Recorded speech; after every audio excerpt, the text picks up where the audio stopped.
નમસ્કાર દર્શક મિત્રો, સત્યમેવ જયતે લાઈવ ન્યૂઝમાં આપ સૌનું હાર્દિક સ્વાગત છે। જવલ્લે જોવા મળતું યલો ડોટ સ્ટોર્ક પીળી ચાંચ ઢોક અને કચ્છી ચિત્રોડા તરીકે ઓળખાતું પક્ષીનું વાઇલ્ડલાઇફ ટ્રસ્ટના કાર્યકર્તાઓએ રેસ્ક્યુ કરી વન વિભાગને સુપરત કર્યું।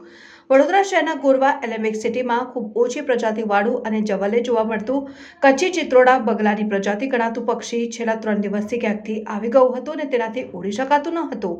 ચિત્રોડા પક્ષીની જાણ સ્થાનિક રહીશોને થતા અહીં રહેતા એક વ્યક્તિએ આ અંગે વાઇલ્ડલાઇફ રેસ્ક્યુ ટ્રસ્ટને જાણ કરી સંસ્થાના વોલેન્ટિયર તાત્કાલિક એલેમ્બિક સિટી પહોંચ્યા અને સલામત રીતે યલો ડોટ સ્ટોર્કને રેસ્ક્યુ કરીને વન વિભાગને સુપરત કરવાની કાર્યવાહી હાથ ધરી છે।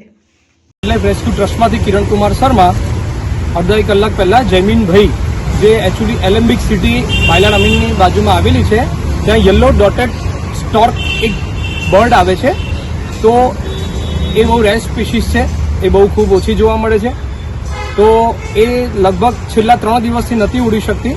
તો જયમીનભાઈએ આપણા વાઇલ્ડલાઇફ રેસ્ક્યુ ટ્રસ્ટના હેલ્પલાઇન નંબર પર કોલ કરીને સંપર્ક કર્યો, તો તત્કાલ હું અને મારા જે મિત્ર છે આશીષભાઈ પટેલ ત્યાં તત્કાલે જઈને એને સેફલી રેસ્ક્યુ કરીને ફોરેસ્ટ ડિપાર્ટમેન્ટ જાણ કરીને નીતિનભાઈને ફોરેસ્ટ ડિપાર્ટમેન્ટમાં સોંપી દેવામાં આવ્યો।